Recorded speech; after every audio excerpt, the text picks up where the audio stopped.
We're gonna go to Rachael. Rachael is going to speak about, is it just skin deep? Helping clients link digestive health to skin concerns. Welcome.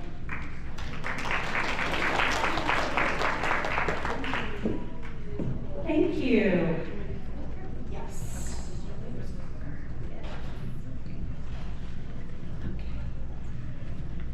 Well, hey everyone, sorry to delay your lunch a little bit, but it's just how it's gonna be. So, welcome to Is It Just Skin Deep? Helping clients link digestive health to skin concerns. If we haven't met yet, I'm Rachael Pontillo. I am the president and co-founder of the Nutritional Aesthetics Alliance. I'm also a functional diagnostic nutrition practitioner, CNAP health coach, licensed esthetician, other things that didn't fit on the slide, but that's okay. And we are going to talk today about some things that are probably going on with a lot of your clients if they are presenting with either acute or chronic skin conditions. And even if they don't quite have something visible or visible on an area of their body that you are working on and they're coming to you for, but things that they might have going on in the background that could help them get results for what they're coming to you for, but also beyond that, beyond skin deep. So by the end of this presentation, it's my goal that you guys will understand the basics of the gut-skin axis, recognize which GI conditions are linked to certain skin conditions. And this is all research-based. These connections have been studied, and there's a slide with research at the end. So when you log into your NASNPRO portal after this and you get these slides, you can feel free to dive into any of the research a little bit further if you do have interest. How to listen for scope-appropriate cues during client conversations, because many of you are having conversations with your clients, getting questions from your clients that are going to lead to some clues about what might be going on with their digestive health that are linked to their skin issues or their skin goals. So we're going to then give you some tips to educate clients in simple, empowering language, and also how to make confident referrals when that is appropriate, because obviously we want to keep scope of practice front and center. So why is it so important for estheticians to have an understanding of the gut-skin axis? So obviously we have the word skin in there, so you guys already are working with skin, have a functional understanding of skin anatomy, skin physiology, and all of that. But what's important to understand is that that skin anatomy and physiology goes deeper than the dermis, deeper than the subcutis. It's connected to other systems and functions within the body. No organ or system in the body exists on its own little island. Everything is connected, interconnected, and if something is not functioning properly in one organ or system, it is going to have a direct effect on other organs and systems. So our clients trust us, not only with their skin, but in many cases, with the stories that they share in that treatment room, when they're in that very vulnerable position, and they are trusting you, not just to help clear up their skin, but with the ramifications of that. They're trusting you with their confidence, right?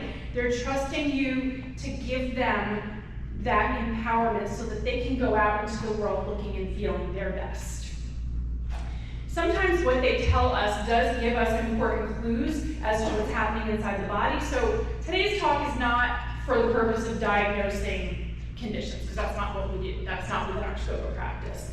It's really more about awareness, more about listening and educating and knowing when targeted education can be offered either from you in a way that's scope appropriate or in the form of an appropriate referral. So we're going to talk by discussing the microbiome, and I know that this is something that has become pretty prevalent in awareness now.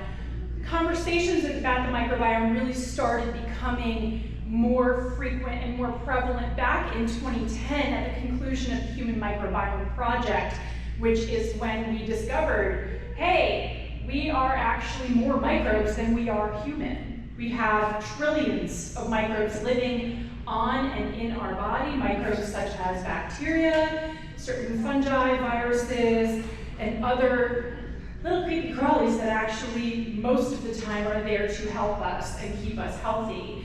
And every now and then there are some that are not so beneficial, but in a healthy individual who has an intact and balanced microbiome both on the inside as well as the outside, they can keep those pathogens at bay, and it's usually not a problem. Most people who present with skin issues, however, that's not the case. There's usually something going on. So when this community gets out of balance, which is called dysbiosis, and that is either internally in the gut or also on the surface of the skin, that's when things like inflammation can be triggered and skin problems can then occur because of that. So there are a lot of conversations that can be had about skin microbiome, the gut microbiome. We're gonna have some of them here, and we can have more of them back at our table.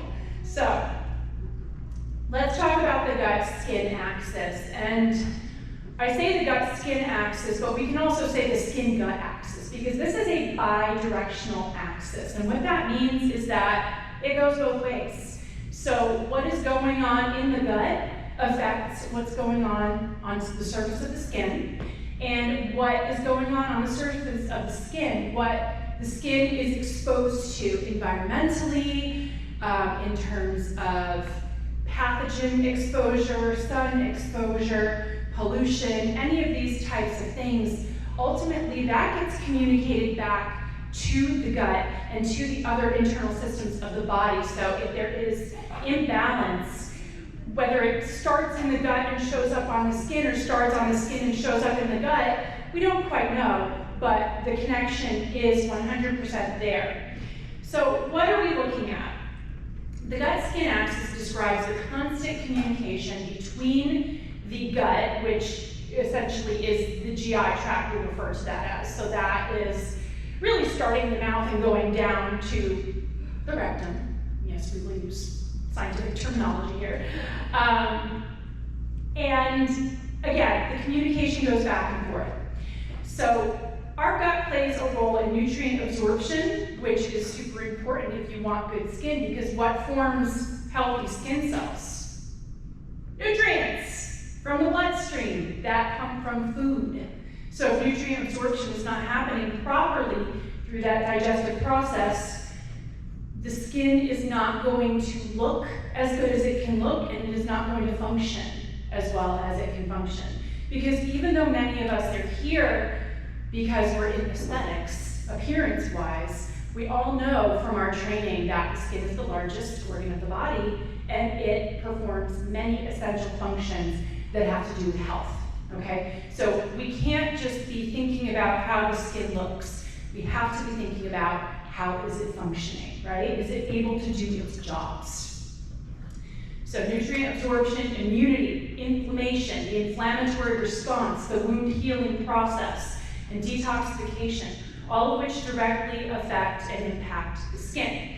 So when the gut is out of balance, that imbalance shows up on the skin. And like I said, when there is imbalance in the skin, eventually that gets communicated back through the gut. So what is the role of this gut-skin axis, much of which does have to do with that microbiome, both in the gut and on the skin? Well, defense and protection, as we talked about, from the elements. Both the gut and the skin microbiota act as protective barriers, keeping out harmful pathogens and supporting the immune system with the metabolites the bacteria produce. What are metabolites? Metabolites are substances, essentially byproducts, that the bacteria are in there to produce. So it's not necessarily the bacteria that are helping to keep us healthy and functioning properly, but it's the metabolites that they produce. So some of those metabolites include things like enzymes. In the gut, those enzymes help with the breakdown of macronutrients and the absorption of micronutrients.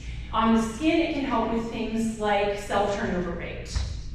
Other metabolites are things like short-chain fatty acids, which is a big topic in functional medicine, but we're starting to see that cross over a lot more into skin conversations and spa conversations. Butyrate particularly is a short-chain fatty acid produced by the gut microbiome that we're starting to see more direct effects in the skin barrier when butyrate production is adequate. And when butyrate production is not adequate, those people tend to have more skin barrier issues. So now there's research underway to look at, well, should we be applying butyrate topically? And we're starting to see that coming out. But right now, we do have a lot of evidence showing that increasing butyrate production internally by supporting a healthy microbiome as something that does show up on the skin.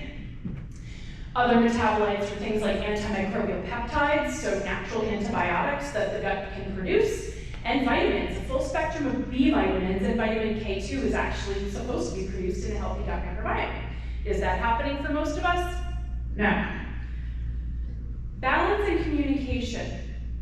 So as we talked about, this axis is bidirectional, and it's all communication from the microbes inside to the microbes on the outside, as well as other substances like the gut mucosa actually communicates with the barrier on the skin. And again, those short-chain fatty acids are starting to show evidence in the research that they have a presence having to do with barrier function. There's also the conversation about vitamin D, which, as we know, is produced through sunlight on the surface of the skin, and we can also uptake it through diet and supplementation. But vitamin D is not really a vitamin, it's actually a hormone. So when we have that connection, that communication, internal vitamin D, topical vitamin D, it's actually a hormone communication that happens from the skin to the gut and the gut to the skin. So we want to be able to help regulate inflammation and send healthy signals throughout the body. And if you think about what else is in the skin, nerve endings, right? That's our nervous system, our central nervous system, our autonomic nervous system, the enteric nervous system. All of these signals get sent from the outside to the inside. And that is something that is affected both by what you eat as well as what the skin comes into contact with. And again, nourishment and repair. So the microbes in the gut aid nutrient absorption, while skin microbes on the surface support barrier repair. So together, they are fueling clearer and healthier skin. While the cells that rise to the surface that ultimately become a stratum corneum are created deep within the surface from that blood flow in the dermis, and then the stem cells at the basal layer receive that nutrient. Those nutrients, they differentiate, perform different functions as they rise to the surface. We do know that there are many cells within the epidermal layers that are immune cells that do require some nutrients from what the skin is exposed to topically. So it is truly an inside out and outside in axis. So let's start talking about some of these common GI conditions linked to skin issues. So I think a lot of us in our practices see pretty common skin conditions. Who here works with acne clients? Raise your hand. Yeah. Rosacea? Yeah. Eczema, anyone? Couple? Psoriasis? Yeah. Any inflammatory gut condition will hinder the skin's wound healing process and affect barrier function and repair. And it will also keep inflammation levels systemic. So when there are high levels of inflammation in the body, these inflammatory skin issues really don't have the chance to resolve on their own through the normal, healthy inflammatory process and wound healing process.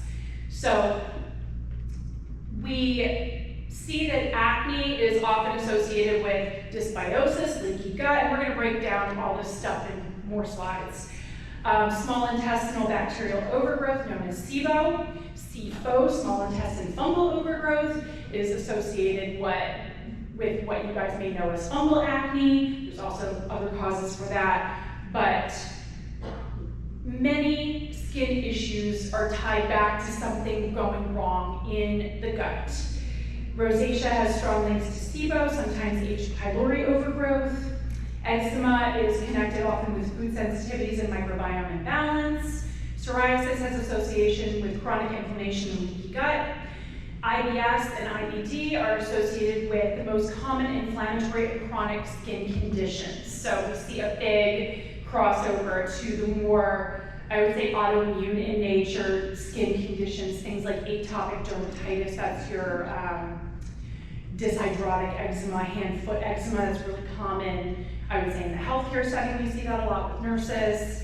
Psoriasis, psoriatic arthritis, even certain forms of rosacea can take on an autoimmune mechanism of action, which make it a little bit harder to deal with. So this doesn't mean that every single case is caused by the gut, but it's definitely an important piece of the puzzle, and there are enough connections there that we can generate conversation and start spreading that type of awareness to clients. Okay, so what is dysbiosis? Have you guys heard that term before, dysbiosis? Yes? I'm seeing nodding heads, good. Okay. So think about dysbiosis as having kind of too much of the bad and not enough of the good. But there are also instances where good guys can turn bad. And I'll give you an example. Who knows about Staphylococcus aureus? Yeah, Staph aureus, staph infections. Well, did you know that Staph aureus is actually considered a commensal bacteria as part of the skin's microbiome? Commensal means harmless or actually beneficial. So as long as staph stays on the surface of the skin and its numbers don't get too high, it's actually beneficial. But if we have broken skin, either because we have done an exfoliation treatment that causes microlacerations or microabrasions, or the person has a wound, or they have very dry skin and they're scratching and they are opening up their barrier that way, that is when staph can get into the deeper layers and into the body where it doesn't belong, which is when it becomes opportunistic and pathogenic. So there are certain microbes that are on the skin that somehow end up in other places. There's actually a diphtheria strain that lives on the surface of the skin. Again, normally commensal, not harmful, but somehow it can make itself up into the sinuses where it can cause chronic sinus infections. You can just imagine how that might happen. I'm not gonna just think about it. So this imbalance is caused by a lot of different things. In the gut, it can be caused by not enough fresh fruits and vegetables in the diet, not enough fiber. Too many processed foods that don't actually bring any nutrition into the diet, because gut microbes eat fibers. They eat fibers from fruits, vegetables, nuts, seeds, legumes, whole grains. They don't eat meat and they don't eat fat. So that's important to know. So just by increasing intake of fiber-containing foods, good variety of fresh fruits and vegetables, I'm sure you've all heard, eat your colors, right? That is a way that we can help to feed a microbiome that is healthy and diverse, because we want diversity in the gut microbiome. That helps to ensure a system of checks and balances so that no one strain can actually get out of hand, okay? We want that diversity. Stress is something that can also have a negative effect on diversity, both on the surface of the skin as well as in the gut. High stress people are more likely to have less diversity in their skin microbiome as well as in their gut microbiome. And of course, infections. If someone gets an infection, if they have to take antibiotics, that completely wreaks havoc on the microbiome, and it can actually take the gut microbiome over a year to reestablish diversity after a single course of antibiotics. It's pretty significant. So with all of these risk factors, it's no wonder that these GI issues and the skin issues that they're linked to are so common, right?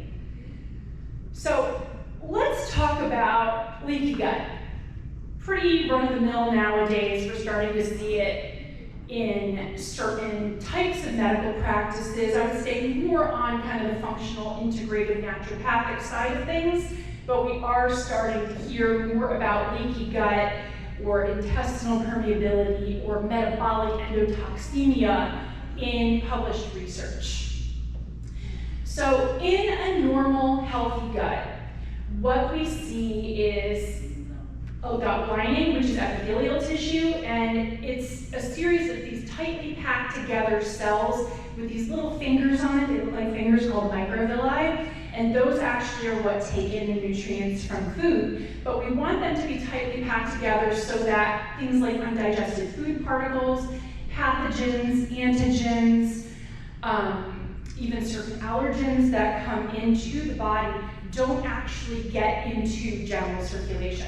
So this barrier is actually keeping out everything that comes in through the GI from general circulation. And guess what? It's only a single cell layer thick. So it's actually quite fragile. It's not as resilient as the skin, the epidermis having 5 layers, right? This is actually only a single layer thick, and then below that is, or above that I should say, outside of that is the rest of your body. It's general circulation. So normally this gut lining acts like a tight filter, letting nutrients through but keeping out the harmful particles, toxins, antigens, etc.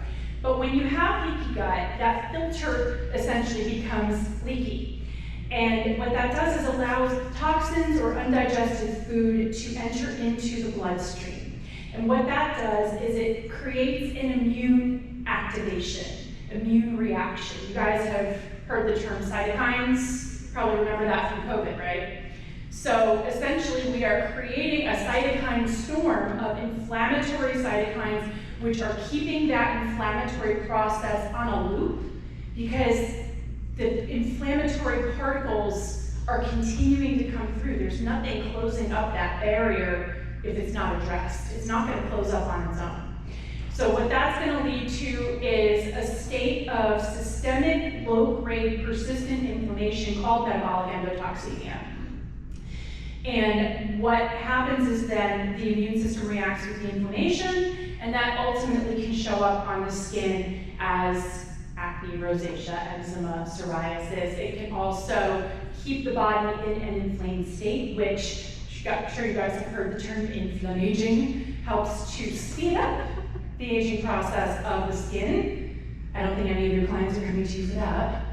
So we want to start having those conversations and start to understand, well, is this person just chronically inflamed? Because if so, that needs to be addressed because anything we do on the surface is just going to be literally the tip of the iceberg. And that iceberg, if it does not get looked at and addressed properly, it's just going to continue bringing up to the surface things that are not functioning properly.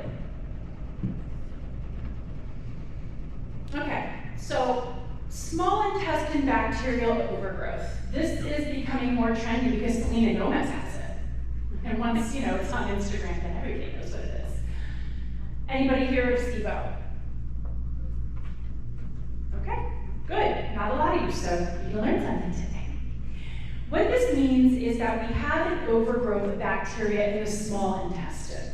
So unlike the large intestine, which is designed to handle a large amount of different types of species, the small intestine is actually not set up that way. It's not really meant to have exposure to a lot of different microbes, even if they're beneficial microbes. But what happens is that bacteria make their way up either from the colon because there is some sort of inflammation that is keeping the ileocecal valve, that's the valve that separates the small intestine from the large intestine. It keeps it open instead of closing it, which causes gut microbes from the large intestine to actually translocate up into the small intestine where they don't belong. And then also any bacteria that comes in from just eating food. It doesn't even have to be pathogen, it could be a probiotic that lives on a cute little piece of lettuce. it can then go into the small intestine. It's not being digested properly. So then those bacteria create an inflammatory response in the small intestine, which can cause neuroinflammation. It also then, these bacteria produce substances like hydrogen, methane, hydrogen sulfide, which essentially keep that small intestine in this inflamed and toxic state. And that can lead to symptoms, I like to say, above the belt symptoms. So bloating, reflux, just overall agita is a good way to put it. Stomach doesn't empty fully because there's pressure coming up from the small intestine. And then there's also a higher risk of some sort of a large intestine issue like IBS or IBD to come from that. There's actually quite a lot of overlap between large intestine issues and small intestine issues. I believe the statistic is something like 60% of people who have a large intestine issue also have SIBO, and it's unknown whether the problem starts in the small intestine or the large intestine. There is one doctor, Dr. Pimentel, he has done a ton of research in SIBO, and he actually believes that SIBO and IBS start often from food poisoning of some kind, but we are so accustomed to just like not feeling great after we eat certain foods, right? That will maybe take a Tums or just deal with it because whatever, we're bloated, it's normal, right? Well, common doesn't equal normal. Bloating is not normal, it's not healthy. And oftentimes we get food poisoning without having a violent reaction like vomiting or diarrhea. We don't always know if we have it.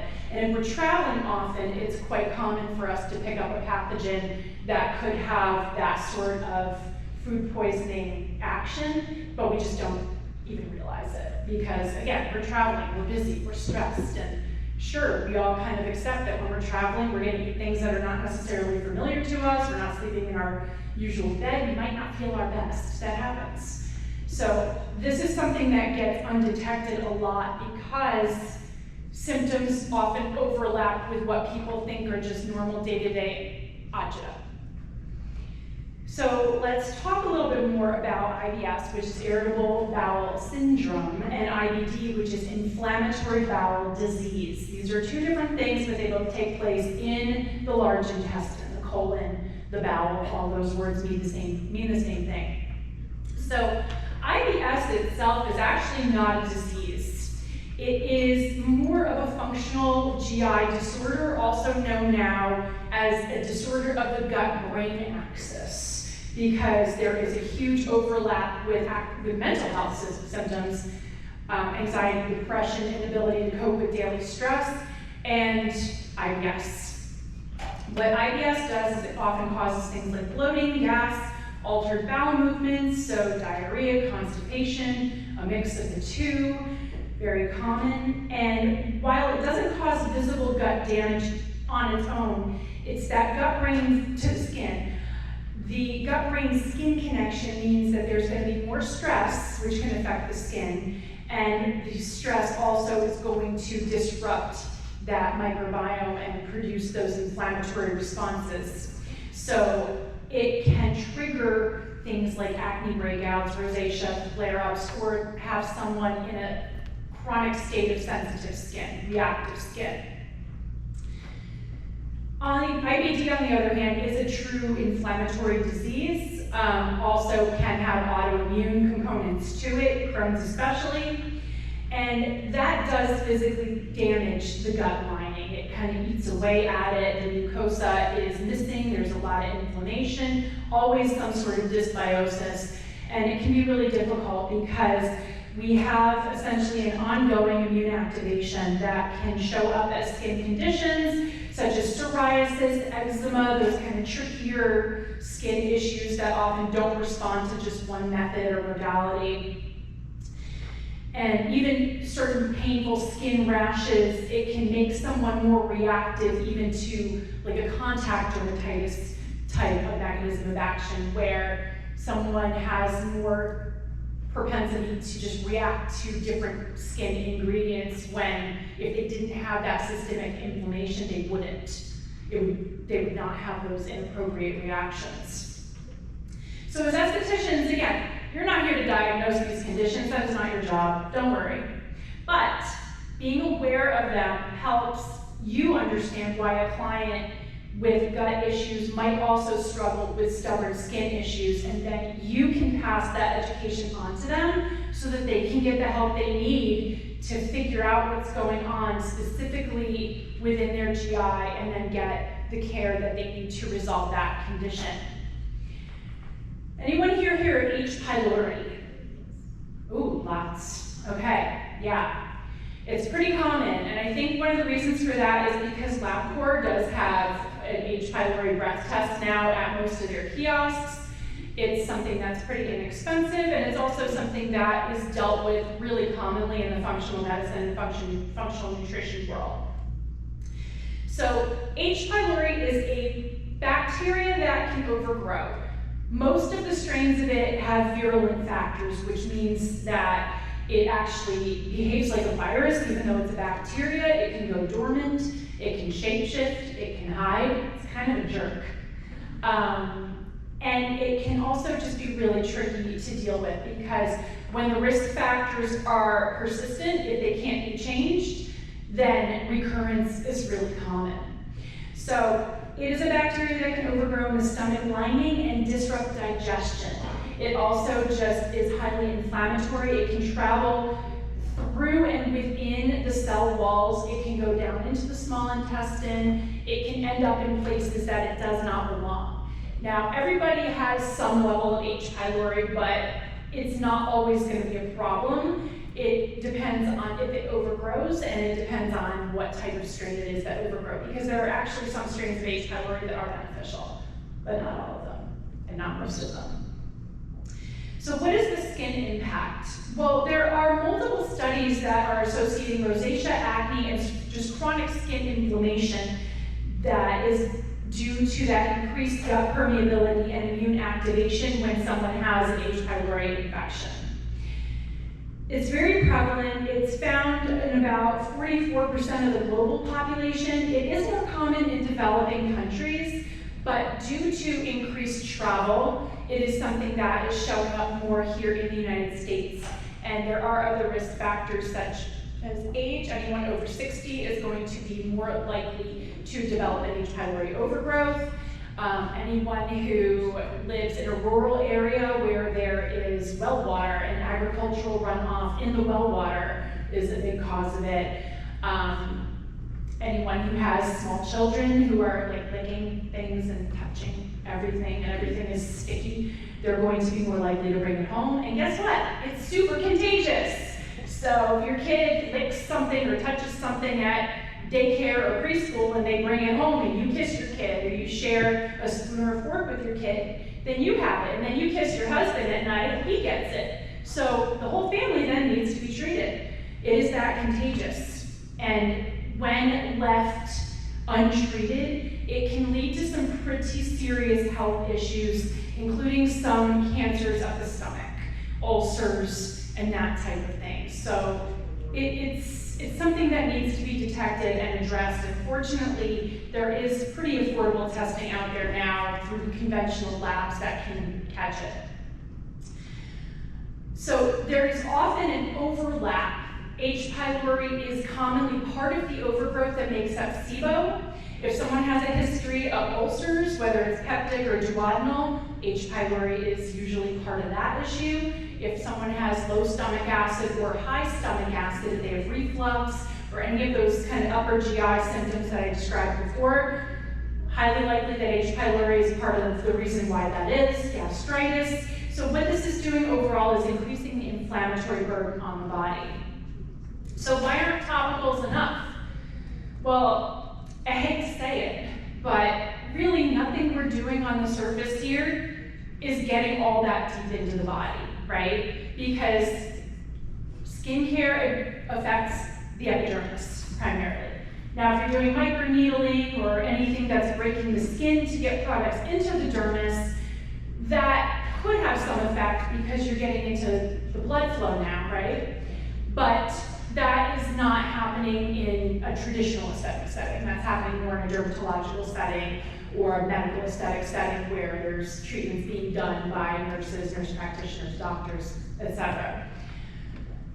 It's not enough if we're looking at topical issues, topical medications that you might use for acne or a steroid for rosacea. And quite frankly, too much antibiotic use or steroid use is going to lead to a dysbiotic condition on the skin, which will eventually get to the gut. So conventional treatments for these topical issues often have an adverse effect on health long term. So that's not to say there's not ever a place for these medications, but oftentimes they're used far too often than they should be when there are other means that can be utilized first that can be effective. So red flags and client cues to listen for. So you're having your conversation with your client, they're on your bed, naked under a sheet, and they're just like telling you everything. Stuff that you didn't even ask for, but they're gonna tell you anyway, right? Digestive complaints, bloating, gas, constipation, diarrhea. Other clues might not be GI related, but actually have GI causes like fatigue. Are they exhausted all the time? Do they have food sensitivities? Food sensitivity testing is pretty common these days too, so a lot more people are becoming aware of food sensitivities. Guess what? That's leaky gut. Frequent antibiotic use, like I said, wreaks havoc on the system. So if they have a history of antibiotic use, they take an antibiotic every year for their sinus infection, right? Or their strep throat. That's something that is going to leave them at that high risk level of having this overgrowth and this inflammation just persistent. So these are your cues that it's time to figure out, okay, how can we point this client in a direction to get some help restoring balance internally, whether that means I provide them with some basic education or I refer them outright to another practitioner. So how do we do that? How do we educate our clients without diagnosing or without coming across as diagnosing? It really starts with active listening. Paying attention to these stories that these clients are telling you. They might sometimes sound like they're droning on and on, but listen, because that's oftentimes when you're going to hear the most cues and clues. No recurring patterns between skin concerns and digestive complaints. Raise awareness, so just gently explain that internal imbalances can sometimes show up on the skin, and talk to them about that gut-skin axis connection. It's important that they have some sort of understanding of that link. And you can then make a professional referral, encourage clients to seek guidance from a qualified functional health provider for deeper testing and individualized treatment, nutrition and supplement protocols. You can also expand your own education and get certified in something like nutritional aesthetics. Rachael's back there. But who and when do you refer? So who would you refer to? It's usually not going to be a GI doctor or a gastroenterologist, because that's someone who is going to basically give an endoscopy or a colonoscopy, diagnose something, and then prescribe an antibiotic, maybe triple therapy, maybe something that also includes something like bismuth or a steroid. Pretty conventional. GIs are very similar to dermatologists in how they operate, right? It's the conventional mindset. They're not looking for that root cause. They're looking at a symptom or a problem, and then they're going to fix it by medicating or operating in some way. Not that there's anything wrong with that for some people. That might help them. But for many people, especially in the chronic and autoimmune world, conventional medicine doesn't really get the job done. So the right people to refer to for this type of stuff would be a naturopathic doctor. I believe it's something like 29 states now have licensed naturopathic physicians, functional medicine doctors, integrated medicine doctors. These can be MDs, DOs. There are some chiropractors that also practice functional medicine, registered dietitians who have functional or integrated training, clinical nutritionists. When it comes to testing, not so much health coaches, because it's a scope of practice issue for them. So if they need testing, then it's going to be a dietitian or a physician of some kind with functional background. And the time to make that referral would be if someone has a chronic, stubborn, or recurring skin or gut issue that don't respond to topical treatments and healthy lifestyle changes, right? You can educate them about what is healthy food, what do you do with it, how do you prepare it, how do you upgrade your lifestyle, how do you just be healthier in general. And if they don't respond to something like that, then they might benefit from some functional testing. And your job is to support the skin primarily on the outside, focusing on barrier repair, calming irritation, treatments that reduce stress and support healing, educating your clients about not over-cleansing, not over-exfoliating, and now is not the time for invasive treatments. So if you are doing more medical aesthetic type procedures and somebody's coming to you and their skin's a mess, they clearly have something going on, or they're talking to you about GI issues, that might not be a person who has the right inflammatory process or wound healing capabilities to be able to recover properly from those treatments. And again, any treatments that are inducing inflammation on the outside, just hold off until things are brought back in balance. So, gut and skin are deeply connected. Listen, educate, and refer. And know your value. You are a key part of your client's skin wellness team. So by integrating this, having these conversations, you're elevating your own expertise. There's your reference slide. Here's our contact information. Come see Tara and I at the table if you have any questions or want to learn more about our programs. And thank you. And why I love NASNPRO, and I know the hook's coming to get me. No. We have to do our giveaway. We are going to do our giveaway. I love NASNPRO because out of all the shows that I've attended personally, this one is the one that focuses the most on quality education and on real connections with real professionals. And that, to me, is invaluable. So that's my story. I'm sticking to it. Thank you so much.